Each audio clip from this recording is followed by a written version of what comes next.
বিজেপির নবনির্বাচিত জাতীয় সভাপতি নীতিন নবীনকে রাজ্য সফরের আমন্ত্রণ জানিয়েছেন মুখ্যমন্ত্রী ডাক্তার মানিক সাহা। আজ দিল্লি থেকে ফিরে রাজধানীর রবীন্দ্র শতবার্ষিকী ভবনে সাংবাদিকদের এ খবর জানান তিনি। মুখ্যমন্ত্রী বলেন, নীতিন নবীন এর আগে বেশ কয়েকবার ত্রিপুরাতে এসেছেন।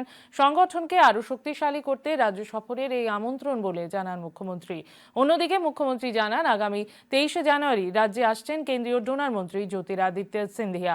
তিনি রাজ্যের বিভিন্ন পর্যটন কেন্দ্রগুলো পরিদর্শনের পাশাপাশি ডোনার মন্ত্রক অনুমোদিত বিভিন্ন প্রকল্পের অবস্থানও খতিয়ে দেখবেন বলে জানান মুখ্যমন্ত্রী।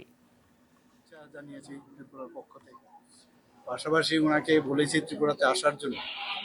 উনি বলেছেন যে নর্থ ইস্টার্ন জোনে পার্টির কাজে উনি বহুতবার এসেছেন এবং ত্রিপুরাতেও উনি এসে গেছেন এখানে। আমি বললাম যে সেটা ছিল যে দায়িত্বে আপনি ছিলেন, এখন তো আপনি সর্বভারতীয় আমাদের ন্যাশনাল প্রেসিডেন্ট।